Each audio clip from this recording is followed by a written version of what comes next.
Good morning, afternoon, evening, depending on from where you are watching us today.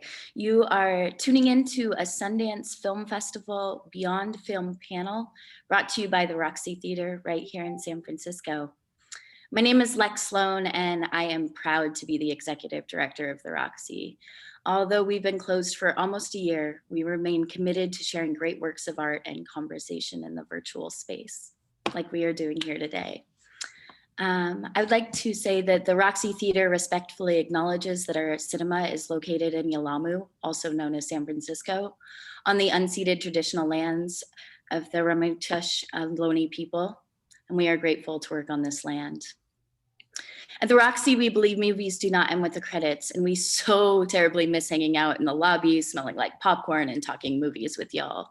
So today, here in the Zoom room, we are excited to hear from the team behind Try Harder and key members of the Lowell School community. The first part of the conversation will be a moderated Q&A, and at the end, we will open it up to your questions, which you will be typing into the chat. Just a quick housekeeping note, when you all registered for this amazing conversation, you clicked a box signing a code of conduct, a community agreement, and I think that's really important to acknowledge. Our spaces and events encourage the open exchange of ideas and perspectives with a freely flowing discourse anchored in mutual respect. Basically, to summarize what the code of conduct says, and I think Ariel, our amazing tech, is going to paste a link in the chat. Treat others the way you want to be treated. So this is a fundraiser for CAM, the Center for Asian American Media. Thank you to everyone who donated. They're such an important part of the San Francisco and national arts ecosystem, and we were really just excited to partner with them to bring this event. I want to thank David Majdale, who will be moderating our panel today. I want to thank our sponsor, the Julia Robinson Mathematics Festival. But most importantly, thank you all for being here today. So that's enough of my voice, and I'll pass it off to you, David. Great, thanks, Lex. It's so good to be here. I'm David Magdale. And I'm one of the co-directors for the LA Asian Pacific Film Festival, in addition to our publicity hat, where I have my own publicity firm, mostly working on documentaries. And most recently, we established a virtual cinema space called Open Your Eyes and Think MF. And we had partnered with Lex over at the Roxy, and we brought Mr. Soul over to them, and we had it's been really great. So in this time of pandemic, we're all just doing what we need to do and looking at this as opportunity. I love that this is Sundance at home, because I'm here in LA and not freezing in Park City. This would have been number 22 for me. But the best thing is that we can share this talkback, share these films with all of you. So you're not having to come up to Park City, but we all get to be here. And this film in particular, Try Harder, ! Is one of the ones that is so great to share with everybody. I love that we're here at the Roxy. I love that it's CAM and it's all this. It's such a San Francisco thing. So, you know me, I'm going to introduce every one of these, but I'm going to have them introduce themselves. I'm going to start off with our director, Debbie Lum. Hi, I'm Debbie. I'm the director and producer, and I'm so excited to have you on and want to thank the Roxy for hosting us. And I'm going to head over to Mr. Shapiro, everybody's favorite teacher, it seems, so I'm told. I'm Richard Shapiro, and I go by Mr. Shapiro even decades after with my students, because that's what they're most comfortable with. And I'm so lucky and so grateful to having taught the most amazing students in the world for now well over 30 years now. So cool. And I want to go to one of the subjects in the film, and let me introduce Rachel Schmidt. I'm Rachel Schmidt. I use she, her, hers pronouns, and I'm one of the subjects in the film. And thank you so much to the Roxy for giving us this platform to have a conversation. And then also joining her from the film and fellow alumni is Ian Wang. Hey guys, Ian Wang. Such a privilege to be here, and it's such a privilege for me to let you guys pick my brain. I honestly can't tell you how cool it is. but yeah, cool stuff. And last and definitely not least, another alumni from Lowell High, and we have Rachel E. Skipper. Hey, Rachel. Hi, so I'm Rachel, class of 92 at Lowell, and I had Mr. Shapiro for physics. And I'm currently head of school at a non-traditional school in Silicon Valley. So still steeped in education and still tapped into what's happening at Lowell even today. Thank you. Thank you guys for being here. So first off, Debbie Lum, why this film? Why now? What was it? Why?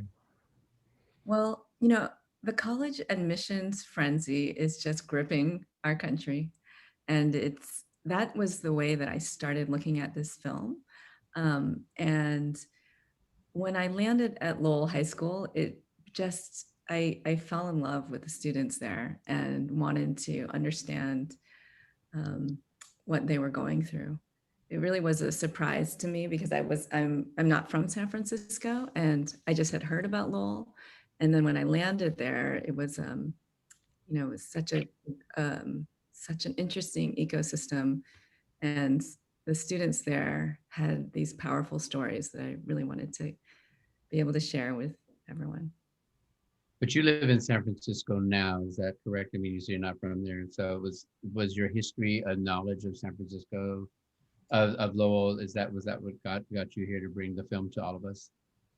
Well, so like I said, I'm a transplant. The minute that you land in San Francisco, you've heard of Lowell High School. It's famous, it's infamous, it's an iconic institution.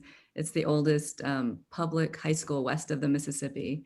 And it's like its name is synonymous with excellence in education as a public right.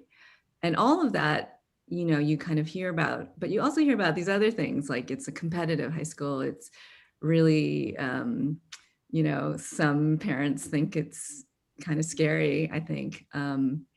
And you also hear that it's a predominantly Asian American high school. And so for me, coming from the Midwest, I grew up in St. Louis, Missouri in a totally different time when being Asian American, meant being a total outsider. I just was fascinated by high school where being Asian American is the norm, which comes with all kinds of complications. But for me personally, I like to tell stories. I've always told stories about the Asian American experience. And just even if you're a minority, we're 6% of the general population. I feel like we still have very universal stories to tell. And that's what's interesting to me about this one. And the title of the film, Try Harder? Try harder. Well, that is the, it's the cheerleading call that students hear from their parents, I would say. Try harder. It's kind of that sort of classic immigrant mentality that, you come here to America, if you try really hard, you will achieve your dreams.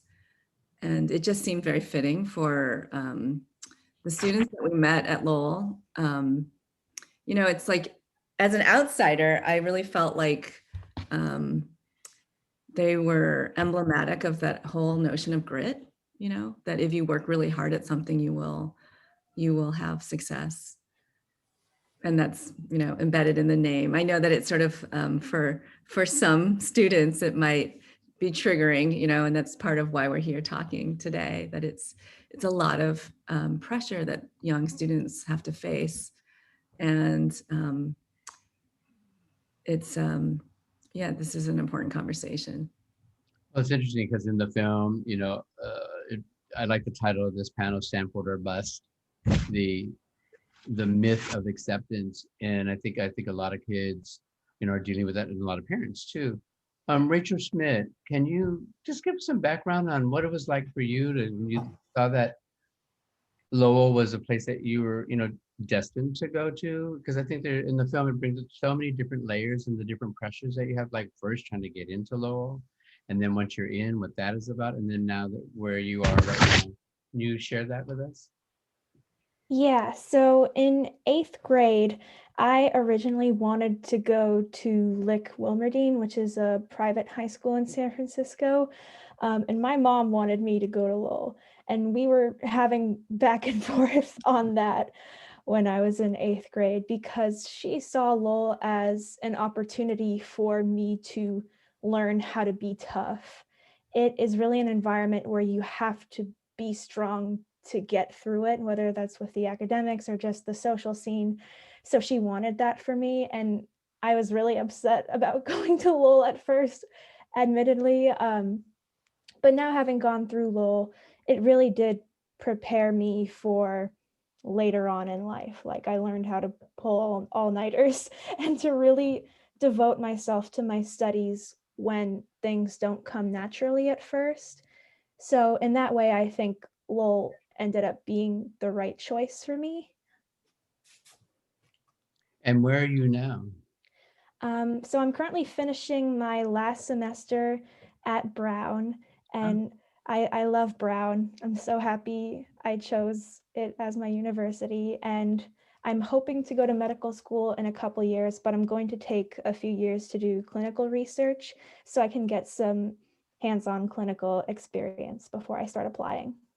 Wow. It's interesting because in the film, I don't think you don't even talk about going into like the medical field. Can you, what happened? I originally thought I wanted to do creative writing, and I wasn't necessarily like, I was okay at STEM. I got like decent grades, like low A's in STEM classes, but not super high like my peers. And I didn't think that doing STEM was going to be an option for me, because at Lowell, having people around you that really excel in those fields, you're like, well, then how can I succeed in this?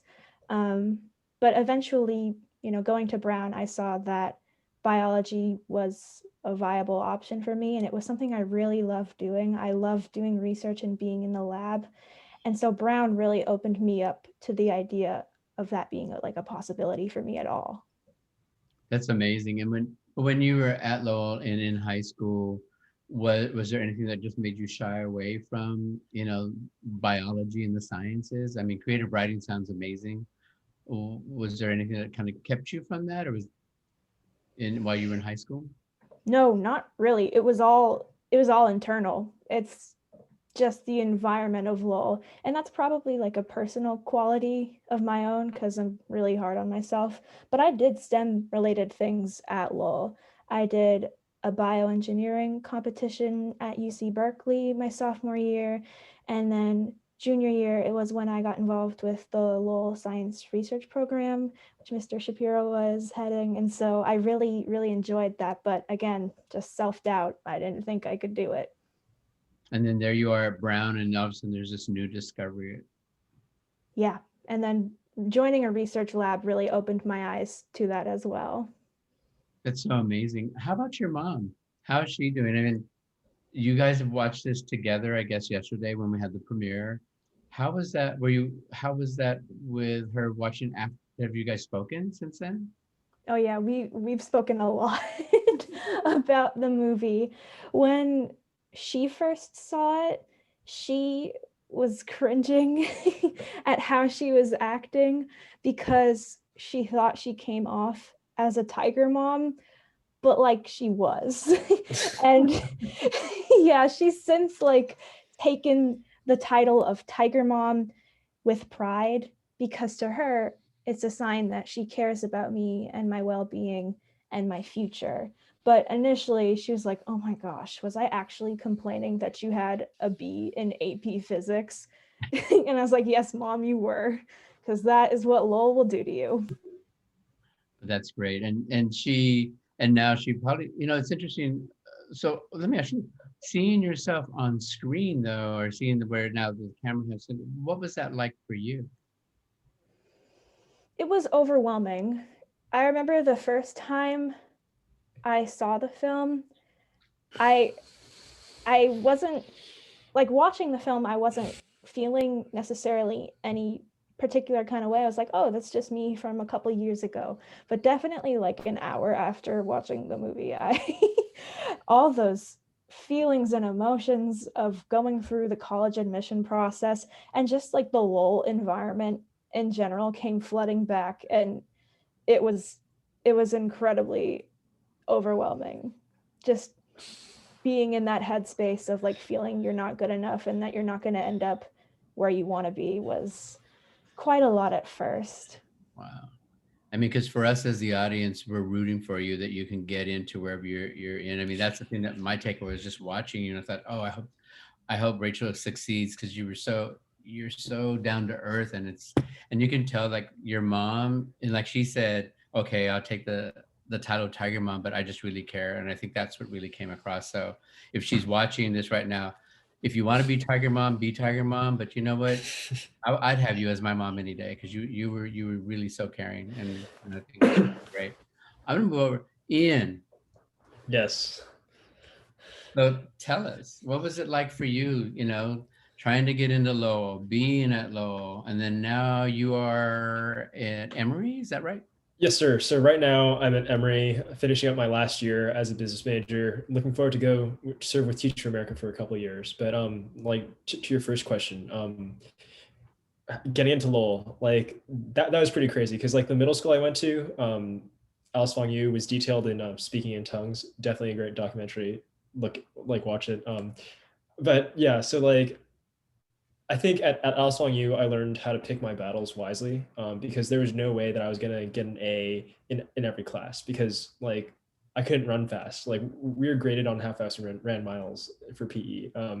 We were also graded on how we spoke Chinese, and like I don't speak Chinese at home because both my parents are like second generation, and so those were two automatic Bs. But then to get into Lowell, like you only had to get good grades in certain courses, so I just focused on those and kind of, I don't want to say I gamed it. I didn't even know how to game it. But yeah, like Lowell was the expectation in my family, because my mom and my dad both went, and my sister later went as well. So legacy in that respect, but legacy doesn't play a role in high school admissions, at least not to Lowell. So yeah, like it was exhilarating. Like a third of my middle school went to Lowell, so a lot of Asians out there. And now, while you were in Lowell too, was like the pressure that we see on that, was that really real? Yeah, the pressure was constant. But I guess like for me, it was like a little bit different, because like I had not subscribed to the dominant culture of just like you have to take a bunch of APs. Like I thought I did, but then my parents really pushed me to pursue my interest, to find out who I was, and that meant not taking a lot of AP classes. Like, and to supplement, like I did a lot of great extracurriculars. Like I had the opportunity to do so many great things that I was really interested in. Like just like invest more time in my Boy Scout troop, really grow as a leader, and like grow as a leader of like other folks, and also take online college courses. Like I took like a geography course as well as a film course, which which I would have gotten college credit for if I hadn't gone to Emory. But just like being able to like really feel like see the world out there beyond APs. And I really credit my parents for really pushing me to do that, because I don't think I would have done that like otherwise. Yeah. That's pretty amazing. And your parents and your family watching this, what was their reaction? They love the movie overall. They could have, like, they texted me and said, Ian, your hair was messy the entire film, which is true. Like, just a few bad hair days that were just caught on camera. I'm kidding. Like, but and also like my room, like they said my room could have been a little bit neater, but like I think it's very much a part of like their parenting style. It's like, do what you love. As long as you're happy, we're happy. Like you're happy with a messy room, like you live with like like losing stuff all the time, so be it. As long as you're happy and growing, and as long as you like keep developing from all the experiences you have, and as long as you're a good person at the end of the day, like they had no qualms with like what I was doing, really. Yeah. Wow. May I say something about Ian's? I'm sort of jumping, if you don't mind. Yeah, please jump right in. I mean, one of the things I love about hearing Rachel and Ian talk about their moms is how it sort of flips our notions, the stereotypical notion, because we have this like idea of what a tiger mom is, this kind of like hard driving immigrant, often Chinese mom who's pushing really hard for success. And, as as Rachel's saying, you don't have to be Asian to be a tiger mom. There's plenty of African-American tiger moms out there who are pushing really hard for their children's success. And if you're an Asian American mom, similarly, Ian's mom, Suzanne, is a very like she said herself, was the anti-tiger mom and really wanted her kids to just think about, what's meaningful to them and not necessarily what's meaningful, like what is the end goal and what is the achievement that you're going to try to get. So I know you want to hear from, I just wanted to share that. It was really wonderful for me to be able to capture that, those dimensions. I'd like to jump in also for a brief comment. So what I've seen with students, not just at Lowell, but everywhere, is that very strong parent involvement is nearly 100% necessary for a high level of success and achievement. And that's something that we, as educators, need to always be aware of. And I think that's why it's very powerful to have one of the subjects in the film actually have no support from home and be able to work hard and be highly successful in terms of his goals at that time. But that's unusual. That's unusual. So I think we all say we have parents and they're important, but it's like they are more than we ever give the outside world and the education system credit for. That's all. No, but I think you're right, because it's not only it's the parents, but it's also teachers like you who've been there. How many years have you been there, Mr. Shapiro? 32. 32, who's dedicated, and it seems like you're like the favorite teacher, which we've all had. But also too, I think your level of commitment and dedication really comes through. And I think what I saw was we had Alvin's mom, who I love. She's like the best character in this, one of the best characters. You just always remember her, but she was coming from love. It was nothing else, and you could tell. But when she and Alvin went to go visit you, while you were at home, that just said there was a whole lot of layers right there without even having to say that. Yeah. And her level of involvement in her son's life, and it wasn't trying to be overbearing. I think she was just trying to be a good parent, and just really kind of make that happen. So, but you being there, talk about how's that been? You've seen changes, you've seen a lot of changes in the last 30 years, so what's happened? Yeah, well, the changes have been highly dramatic, and rather than speak for the next 12 hours about them, the changes have taken place on so many levels, not just within the school but outside the school. We've had amazing changes in the ethnic population of San Francisco, just astounding. In the 1990s, for example, a large percentage of my AP physics classes were Russian immigrants, not children of immigrants, but Russian immigrants themselves. That's pretty much down to zero. That's one change. There have been a great many. There's wild politics going on, targeting Lowell High School for a number of reasons, which is another discussion. Teachers have also changed generationally, and I think it feels great to hear great things said about me. It always feels good for any teacher or any person to hear those kind of things. But the fact of the matter is, I think now Lowell, which always had a core of first-rate teachers, now has a huge number of absolutely off-the-chart phenomenal teachers who's have dedicated their lives to their students. And I think one of the reasons for that is that the students, in a way, demand it. And it's a lot easier as a teacher when your student expects you to be a great teacher, and then you try to live up to it. And when you have a bad day, or you don't think you did a great job that day, you really feel bad. And you lose sleep over it.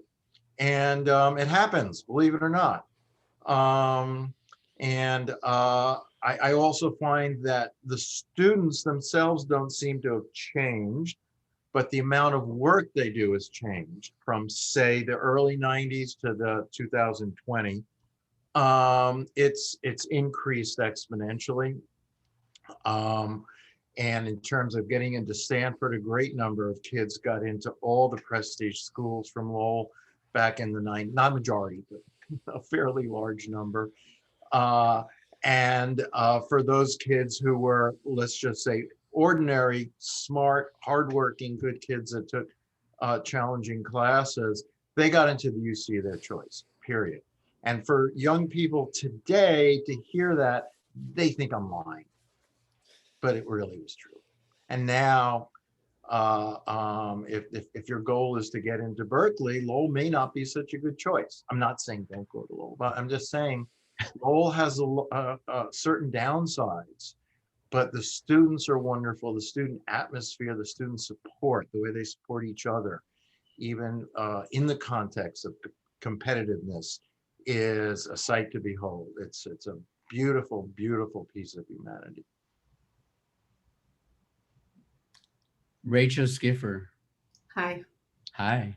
What was your experience? I mean, you graduated in the early 90s, like he had said. So, and now where you are, you're at, an accelerated school too. Give us your knowledge. We want to know what you know.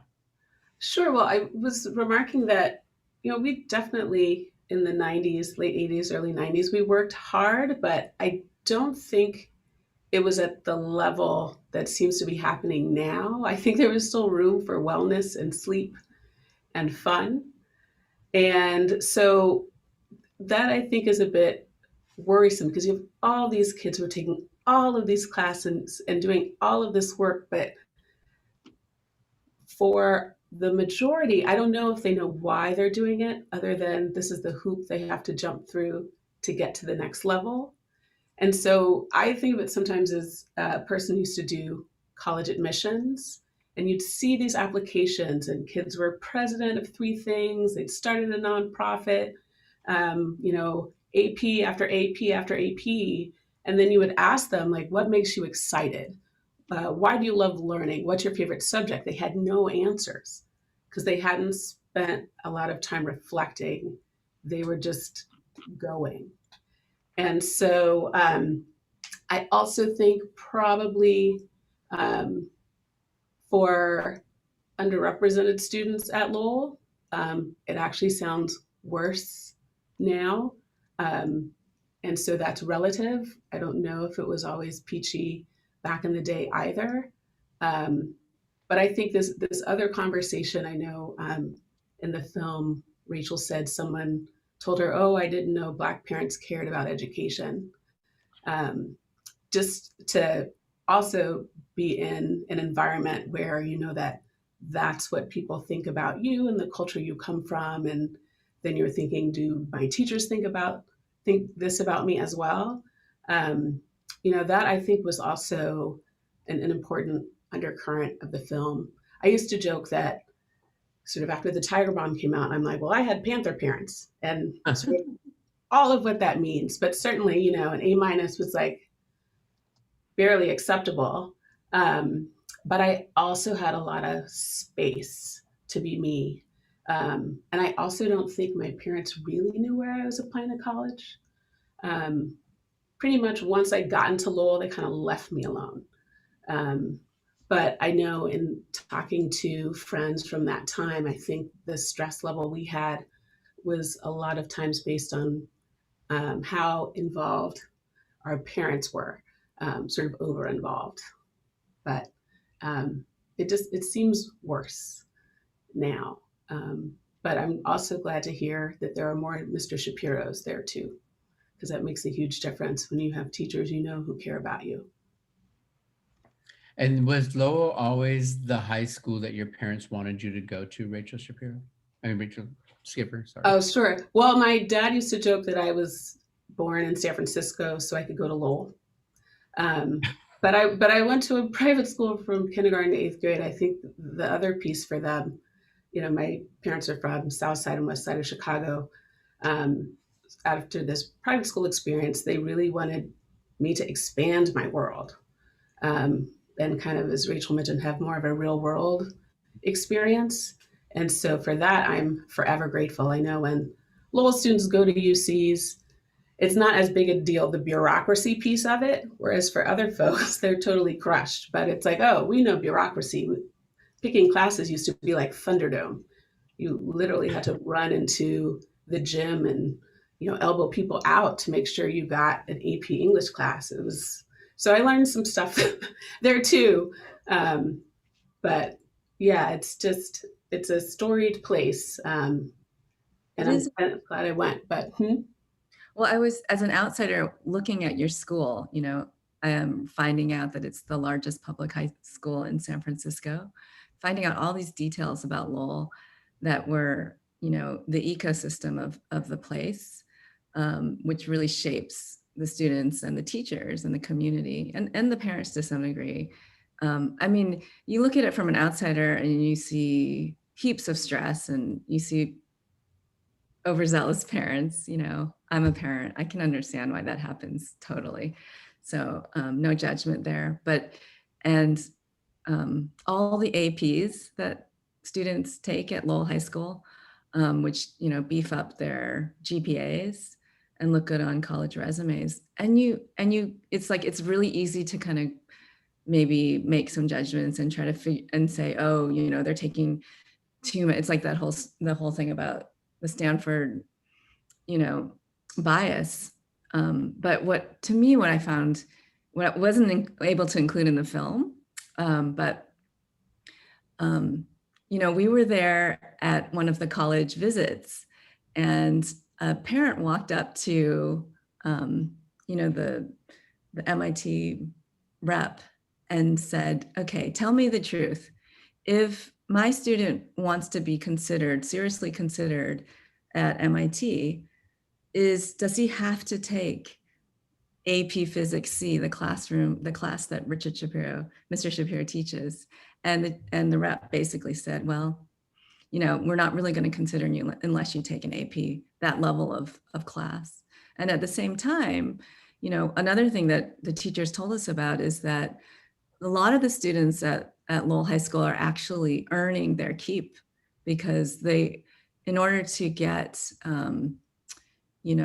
when the school will get funding for, based on the number of AP tests that are administered and taken. And so it's just like, it's a very, Lowell doesn't get a lot of handouts from what I understand in terms of resources. The resources are often coming from the alumni, and the school itself, it's the APs that are in some ways driving this culture. But it's like, again, it's this whole kind of complex system that is causing pressure downward onto the students. And it just, yeah, that's just something that I observed, that I want to be able to air out. I want people to understand.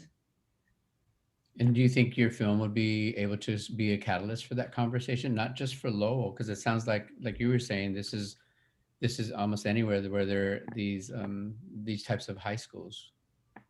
Yeah, I mean, Lowell is what's called a selective admissions public high school, and they're throughout the United States. There's schools like Stuyvesant in New York City, Boston Latin in Boston, Thomas Jefferson in DC. There's schools like this in Arizona, in Dallas, in Minnesota. I mean, they're everywhere. And, at a lot of these schools that are sort of high profile, where there's a large Asian American community, there's a lot of controversy at these schools. I've like, that's how I see it. And, I think, I think what happens sometimes with Lowell is because it is the different school, it gets a lot of, there's a lot of, it stands out. And so it has to,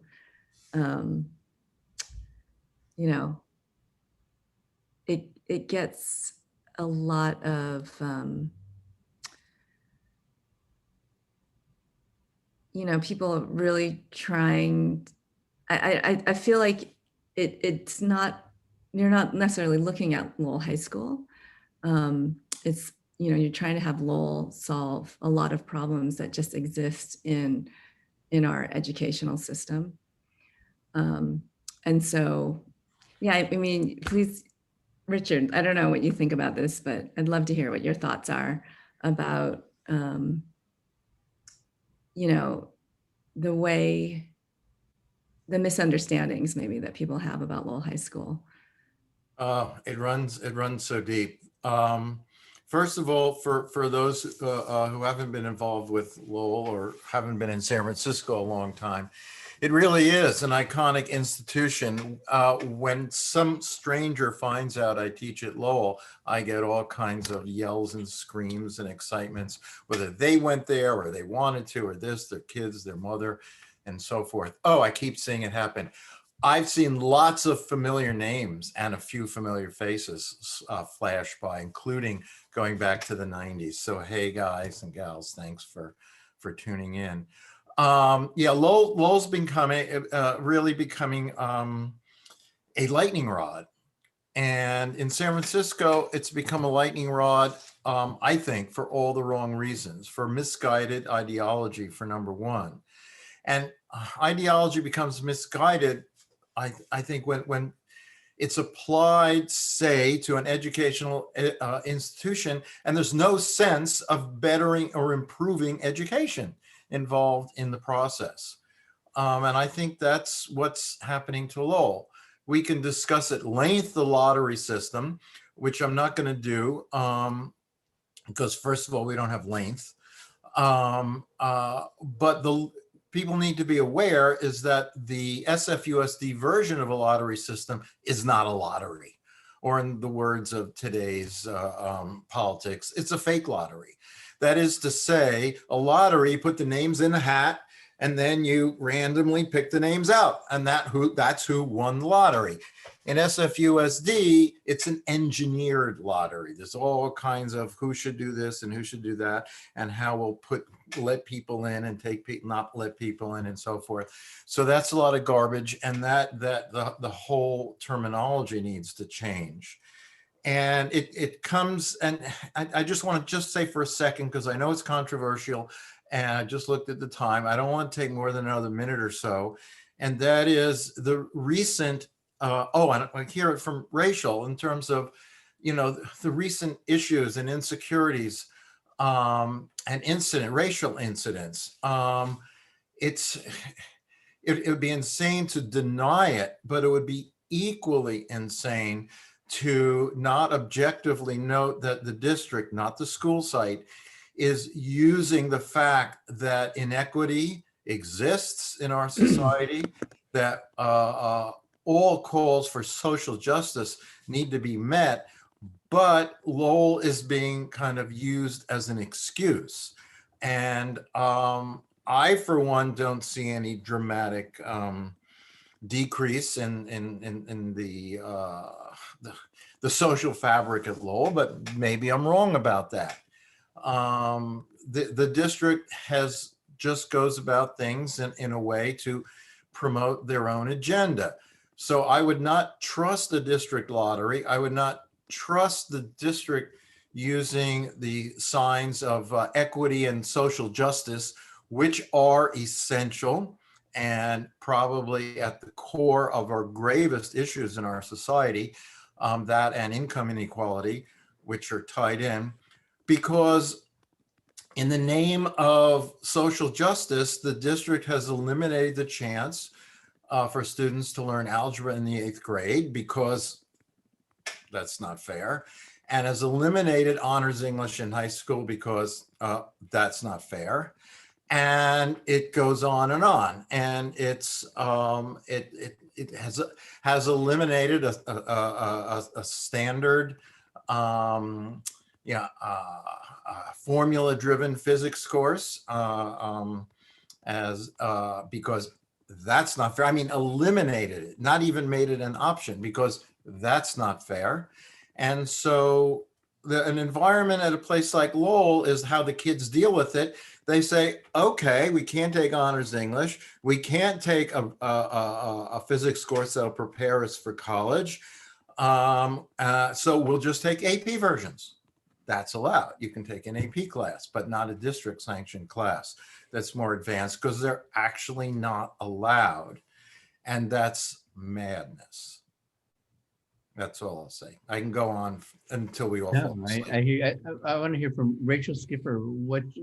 How do you're at a place at a different school down in Silicon Valley, and you were telling us that they're eliminating grades and things like that. Can you weigh in on this? Sure. So I'm the head of school at Khan Lab School, and it's founded by Sal Khan, who also founded Khan Academy. And probably in the pandemic, a lot of parents on this Zoom are familiar with Khan Academy if they weren't before. So we're a 7-year-old school. We were founded as a school that never had letter grades or number grades. And so we're mastery based. And the way we explain it is the mastery is constant, and the time at which it takes students to master the material is different. But the goal is that we want all of our students to have a strong academic foundation. So whatever they do when they graduate, they're prepared for. We've given them that time. But we're also a laboratory school. It's very hard to do. But I think that also, depending on teachers, regardless of where they are, that is some of their philosophy for teaching. This belief that all the students can get it, and that they'll personalize the education, not by saying, oh, well, you don't have to learn this, this is hard, but let me play around with how I'm introducing it so that I can make sure different students understand it. So I think, to Mr. Shapiro's point about the lightning rod that is Lowell, I think also when you have conversations about equity, you have to talk to the people that are involved. So are you talking to the students? Are you talking to underrepresented students? Are you talking to the teachers, right? What impact does it have on underserved students if you do take algebra out of 8th grade, if you do take away honors English courses? I don't know what that answer is, but I think it's a really important question. And I think the other piece is, you have New York, Chicago, other towns that have magnet type high schools, but they have more than one. So we've got School of the Arts, we've got Lowell. There used to be other ones, but these are the two. And so right now, in some ways, it seems to be, there's an argument about resources, there's an argument about equity, there's an argument about social justice, but there's also process. And I think also in Silicon Valley, it's a lot about user experience they talk about. So have they talked to the users, right? If there's a lottery system next year, what kind of outreach is going on so that maybe the student body that's being imagined is actually the student body that's going to throw their name in the hat? Who knows? But so I think, there's so many things happening, and it's not, I heard someone this morning say, it's not a moment, it's a movement. Mm. And I think we have to be really conscious as we think of solutions, that we're listening. We're listening to the people that it would impact. And then I think for students, I'm not an anti-grade person, but it's more like, are we sorting or are we teaching? That's what I always ask in the context of education. So are students learning? And if they're not, why not? Yeah. No, I think you bring up a good point. And also it's an ongoing discussion. There's no like right or wrong answer like today, right now. And I think like what you were saying too, Mr. Shapiro, is like, there has to be this discussion that has to go on. There is a question from the audience for both Ian and Rachel. I'm just going to read it verbatim. For Ian and Rachel, I have read that rates of anxiety and depression among college students are through the roof. Wondering if you have observed that among your classmates at Brown and Emory. I'm wondering if it has any connection to students showing up at college, having gone through the pain and difficulty of the college admissions process. Can I go to you, Rachel, first? Yeah, it's unfortunate, but based on my conversations with my fellow students, that is definitely the case, and quite honestly, something I've experienced myself. And that's from a variety of reasons. Like I think Ian mentioned in the chat, like a lot of these students that end up at these schools were the top of their class, whatever high school they went to. And so going to a different playing field, which is a university, they're typically larger than high schools. As my mom puts it, these people were like big fish in small ponds, and then you move up to a bigger pond, and that can be quite shocking. Or just students that carried that self-doubt from the college admissions process into college. I know actually quite a lot of people, I can count it on two hands, that have like told me, oh, I wanted to go to like Harvard or Stanford or MIT, but like I only got into Brown, which is like a wild sentence. But like that feeling of, whatever college I got into not being good enough, they still carry with them years later. It's really hard to shake off. Wow, that's a lot. Ian, how about your friends over at Emory? Yeah, so yeah, like I think in general, what Rachel said is spot on. Like those that have had harder college admissions processes are more at peace with their, I guess, I don't know if I don't know if at peace is a good word, but just like more content with like being at a college they're at right now. But I think at the same time, like the college admissions process really helps people misplace like an obsession on like high ranked schools, which I think is completely unfounded. I think school fit is so important and overlooked in many cases, because not everyone should be at Stanford, because it's not for everyone. It takes a very specific person to love MIT. It takes a really specific person to love UC Berkeley. And I'm really fortunate to have found the fit, like really great fit at Emory. I think like going beyond that, like high rates of anxiety and depression, like I think, like forgive me if I'm wrong, but like I think there might be some correlation between just like college preparedness and like levels of anxiety and depression. Like not like college is a place where a lot of inequities come to surface.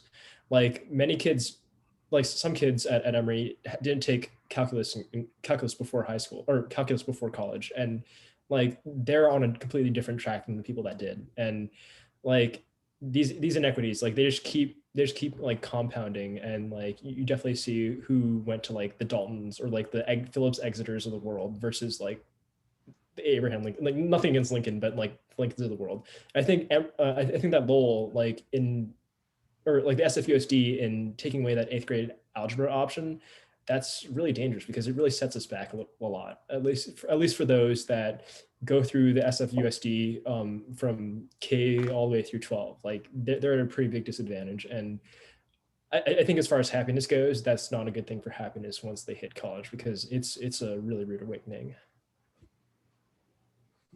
I add something.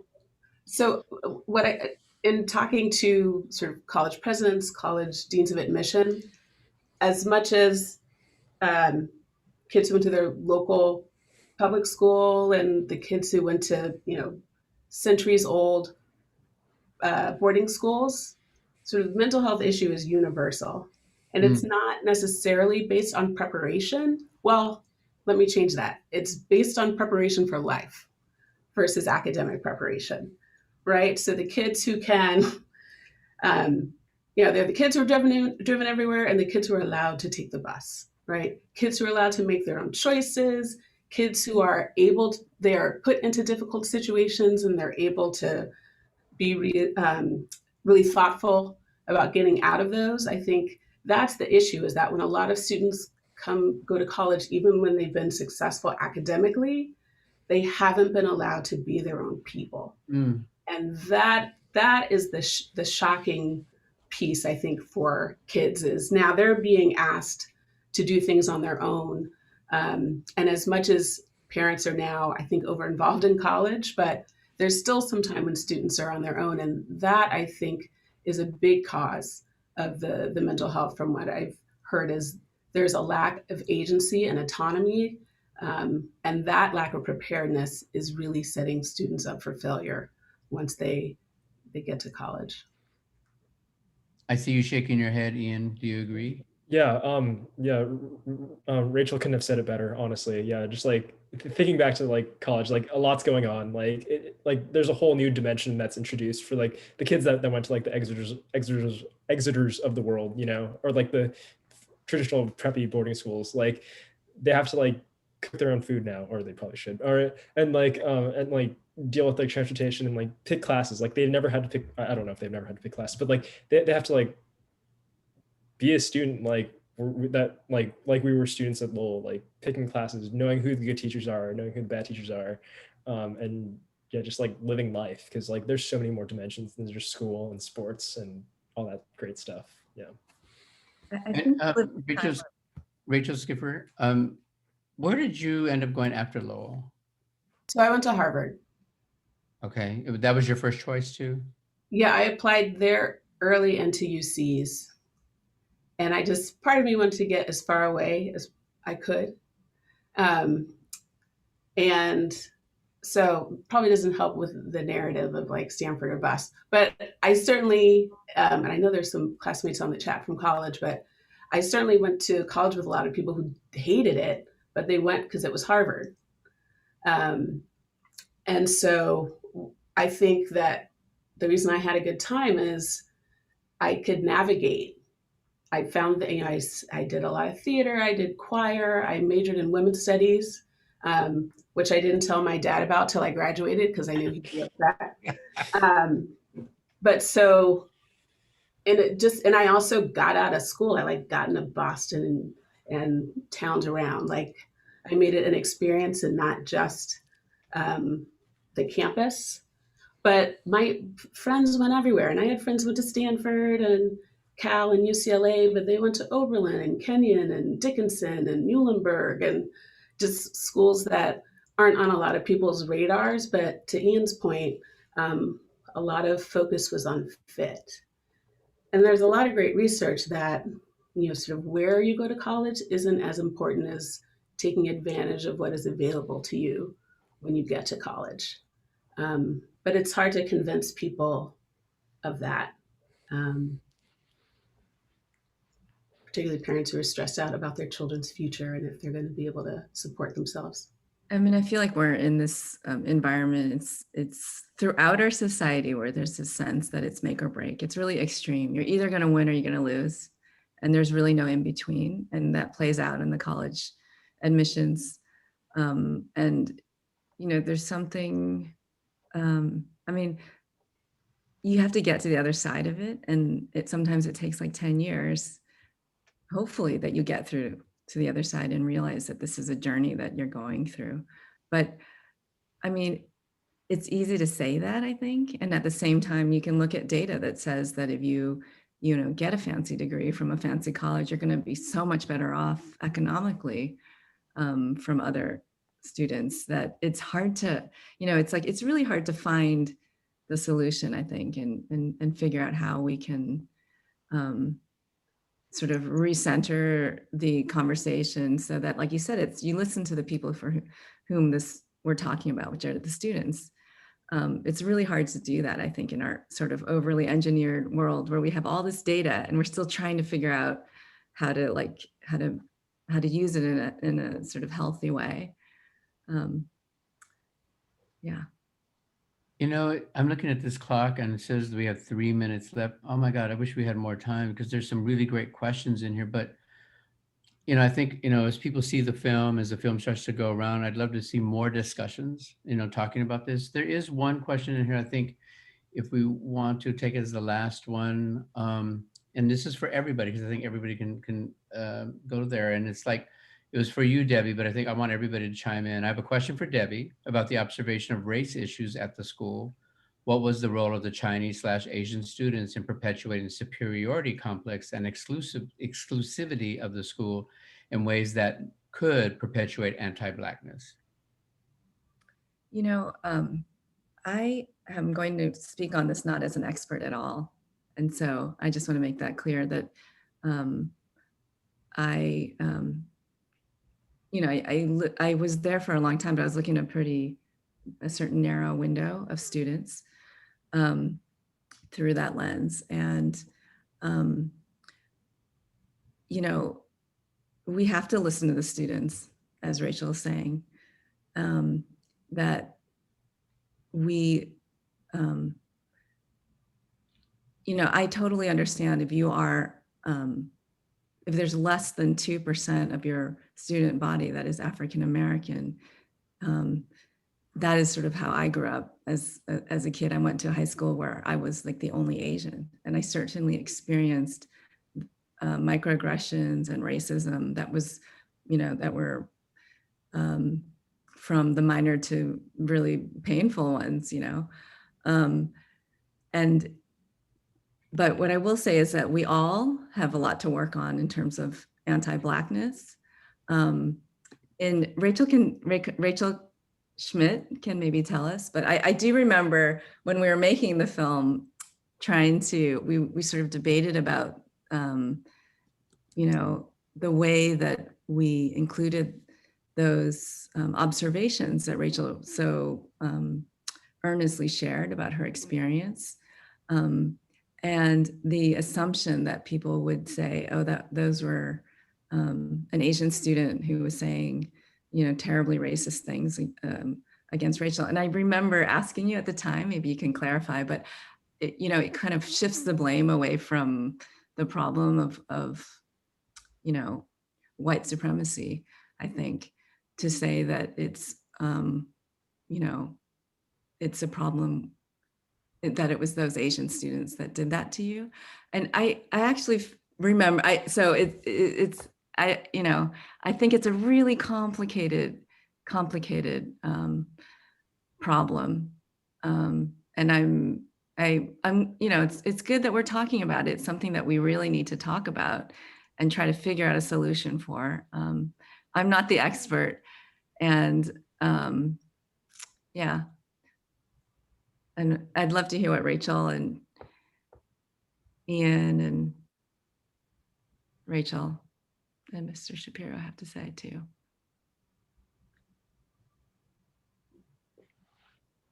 I can just say that the thought that white supremacy is only an issue at Lowell is a very simple way of looking at it, or that white supremacy is only practiced in majority white spaces. I think that's just not how systems work, or how sort of legacies of oppression work. You know, we're all watching the same things, reading the same things, regardless of who we are. So yeah, I think for solutions, you know, my other question was, a lot of the students at Lowell came from SFUSD K-8 schools. So what is the anti-racist work that's happening there? But I think, you know, it's a much larger conversation, which I think is happening now. But yeah, someone said even the model minority myth, that wasn't created by Asian Americans, right? It was a tool of anti-Blackness. This is a whole other conversation. Yeah. So Lowell's a lightning rod, but I hope that the conversations are going beyond Lowell. Yeah. Anybody else want to add into that conversation? It's fine. We don't. I mean, I think, like you said, I think in where we are in America, if we had anything we saw now and even last year, we're at a reckoning with racism, period. And we're at that space where, and I can remember where back in the early 70s, where people were having to confront that on all levels. And so we're back there where we are. And I think, you know, as we look towards the future, and what I love about you guys as the future, and including you, Rachel Schiffer, is that you have an opportunity to shape what our country is going to be looking like. We can have those dialogues, we can have these things we can talk about, so we can try to at least make those changes that are necessary for all of us, you know, to go on. I know that sounds like we are the world, but that's how I feel in terms of, you know, where we are at right now, because you guys, this is the power that you guys can bring to the table. or me who's older, I just need to move out of the way and let you do what you're going to do and support what you're going to do, because that's the best thing that I can do. I want to end on this note. May I say one thing, Yes. David? Okay. Because it is a really sensitive topic, and I feel like, you know, the one thing I haven't been able to share is, and this is not to diminish, you know, what, you know, Rachel Schmidt was, you know, what was talked about in our film is that the most recent things that came out in the press about, you know, this abhorrent thing that happened during an anti-racism seminar, that what I heard from students was at Lowell who are there now is just how terrible and awful they you know, so many of the students there feel that happened. So I mean, in other words, the students that we met would not stand for that, you know. And I know that, you know, you obviously experience racial experience microaggressions at Lowell, but I just wanted to say that the students that I talked to wouldn't stand for that. And so it's not, and it's, I think nobody, it's just something that we really need to not, you know, we can't accept it, you know, if that makes sense. Yeah, I'd like to agree with that. I feel that the students I've known, not just my student, because When I they're my say accept, students. I mean anti-Black, I mean, like, we cannot accept anti-Black sentiment. That's what I'm saying. Not that we can't accept that maybe this is a problem. Does that make sense? Sorry, Richard. Well, I was agreeing with you, just kind of throwing it in from my point of view of being with Lowell students for it seems most of my life. And that's what's missing in the public airing. It's not that the majority of Lowell students are kind and loving and caring and have become highly sensitized to microaggressions and racism. It's that a very, very, very large number have. And although wildly imperfect, it's really, I think, one of the better, most humane environments I've ever seen at school or elsewhere. And if Ian or Rachel could comment on that to see if I'm missing it, it'd be really nice for everyone. Yeah, Mr. Shapiro, I think you're spot on. I think in general, like Lowell's like a really supportive environment because everyone knows how challenging it is. Like your peers know how challenging it is. Like in the fall of my senior year, like all my friends got in a group chat and just like supported each other through the highs and lows. And I think, yeah, like I think it was like really great for me. And like I can't say it for everyone else, but like just like my friend groups were just amazing at Lowell and just being so supportive through my highs and lows and everything. I would have to agree. Like my friend group at Lowell that I hung out with the most, I'm still really good friends with them and we talk really often, you know, and it's been like almost 4 years. So I think that just speaks to like the types of bonds you can build at Lowell. And I did tell them some of my experiences with racism and microaggressions. Just, you know, obviously my experience is flavored by the fact that I'm like mixed race and very light skinned. So I got a lot of privilege just by that. I wasn't exposed to some of the other types of comments more melanated Black students would have to face, that I've heard from my friends as well. But, you know, it's difficult at Lowell to be in an environment where many of your students don't look like you. I don't remember who mentioned it, but the figure that less than 2% of the student population was Black, that's very difficult. And, you know, a lot of it, at Lowell, I think as well, is just misinformation about the Black community. I mean, obviously with the recent events that have occurred, like that's not misinformation. That's horrible. That's racist. But what I was talking about in the film about the person that didn't know that Black people could care about their grades.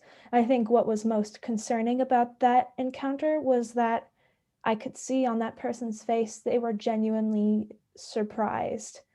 Like they were not trying to be snide. Like they did not know that Black people could care about their grades. So a lot of, I think, the work that needs to be done is dispelling those rumors and myths about the Black community, and of course condemning the attacks that we saw with like the racist incidents online. Wow. Thank you so much. I mean, we went over time, which is perfectly fine by us, but this was really, really, really rich. And I want to say thank you to Mr. Shapiro. Thank you to Rachel Skipper. Thank you to Ian and Rachel for your candor and just being really honest here with us today in this conversation. And Debbie Lum, thank you for having the wherewithal to really like step up and like film this and put this together. You know, I think it's just important because I think these are conversations that we've had here that we can continue to have. Like Mr. Shapiro said, he can go on for 12 more hours. I'm like, okay. But there's a lot to do here. And I think that's the takeaway that I want to take away is that there's a lot to do here. And all of you who've seen the film, people who are watching this talk back, this is the future. These are the people that are going to help shape the future. So I applaud all of you for being so honest and so upfront with all of us here. And I want to thank the Roxy, thank the Sundance Film Festival for allowing us this space that we can be there. The film is playing the rest of this week. I believe we had our premiere yesterday, and then it'll be playing until the 3rd. I think you have to go on the Sundance website to find out how you can get tickets. It says sold out, but I found yesterday that an hour before they released tickets. So if it looks like you can't get in, you can still get in probably like about an hour before because everything's online. Sometimes it's harder to get a Sundance ticket than to get a front row ticket for Beyonce. So you have to just keep hitting refresh. So if you can do that, that would be good. But again, thank you all. Thank you for sharing your time this afternoon. Oh, Debbie has one more thing. One thing I wanted to mention is that please, this is an important conversation, and please connect with us at Try Harder Film so that you can keep this conversation going. We are doing something, we're trying out something interesting for those who actually showed up to this panel. We're going to be sending you a special Try Harder quiz, which marks the beginning of our impact campaign to talk about all of the things that we're talking about. Don't worry, you're not going to get graded on it. It's really just sort of a way to really engage with you all who came here, who've seen the film, and to keep this conversation going. That's great. And wait, I have a question. Isn't there like a drive-in in San Francisco happening this week with Roxy? Is Lex, are you around somewhere? Aren't you all doing that? Yeah, I can talk about it. Lex, go ahead. Back, I'm here. This has been such a wonderful conversation. Yes, right out this window is our drive-in screen. And so one of our closing night films here is Try Harder. And we can't wait to be here in community watching it in our cars 6 feet apart. And there's a satellite screening also in Atlanta, Georgia. So if you have friends that live there, tell them to go. Ian is going to be there in person, so you can talk to him. Oh, good. And there are tickets for that in Atlanta, right? There are tickets. Okay, good. Great. Special thanks to Debbie. I have to just interrupt. Yes. Debbie, you made it happen against all odds. Really amazing. I had done it without you here. So yeah, it took a village, and thank you guys so much. Yeah. Thanks for having me. Thank you guys.